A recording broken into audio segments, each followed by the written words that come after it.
let's move on to the Texans right now. Let's do it. Let's jump into our whiteboard Wednesday. Yes. Put this loss behind us. Focus on getting back to 1-1. I believe it's a must-win. Hank thinks it's an important game, but not necessarily a must-win. But we want the Broncos should get a win this weekend. 10-point favorites against the Texans. And let's jump into the keys to beating the Texans. We're going to get to these quick. First one, protect the damn ball. Guys, when you get when you're anywhere, it's so obvious, but there has to be extra emphasis on this week because of what happened this past week. The Broncos have to protect the ball specifically when they get in the red zone. And I'm pulling up a note about the Texans game right now as well, because the Texans, when they played the Colts last week, they also had problems with this. The Texans, in their 4 wins last year, their defense forced 11 turnovers. 11 turnovers. That is huge. In 4 games. 3 turnovers a game. One game they had 5. Wow. The other 2 games they had 3. The other game they had 0. So that's how they won games last year. And last week, the Texans gave up over 500 yards of offense to the Colts, but they had two crucial turnovers, which kept them in the game. So it's simple, but it's going to be key to not losing to a bad team. Absolutely. I mean, it's the key. The way that upsets happen are turnovers. Right. Mm-hmm. And we saw that on Monday Night Football. 6.5-point favorites. Yep, and you had a giant upset because you fumbled the ball twice on the goal line. Yep. Terrible. All right, what's next? Finish them. This applies to a few different things here. Yeah. Mm-hmm. 1, finish them, as in finish your damn drives. Yes.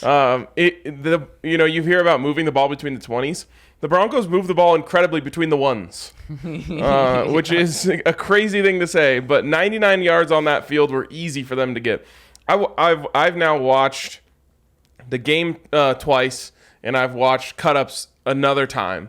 And I'm just so deeply in love with the way that offense was designed. Like, obviously, that you're going to have a great game plan for your first game of the season, but my God, was that game plan beautiful. It was so good. Expect more of it. Just get the ball in the damn end zone. Yep. But it also applies to the Texans. The Texans almost started off their season in dream fashion, beating a division rival who's favored to win the division, and they blew it. They absolutely blew it. And they're feeling terrible right now. That tie feels like a loss to them because they blew it. And they're bad. If you go up early on them, you have a chance to just destroy their morale. Yep. And so finish them drives, and finish them as in Mortal Kombat special move, knock their heads off. I love it. All right, next one, Allie. Purge the penalty. Ooh, yes. Purge the penalties. I was trying to find a P word, purge. But yeah, I mean, that's why I think they lost. I mean, Geno Smith, did he play well? Yeah. But picking up 5 yards, 6 yards, 5 yards, 7 yards, that's not going to put up that many points. Like you need to have chunk plays to be able to actually finish drives with touchdowns in the NFL. And the only chunk plays that they were able to get were, I mean, I guess there was a Justin Simmons missed tackle, a couple blown coverages here and there, but mostly just penalties because every drive they're handing them 15 plus yards.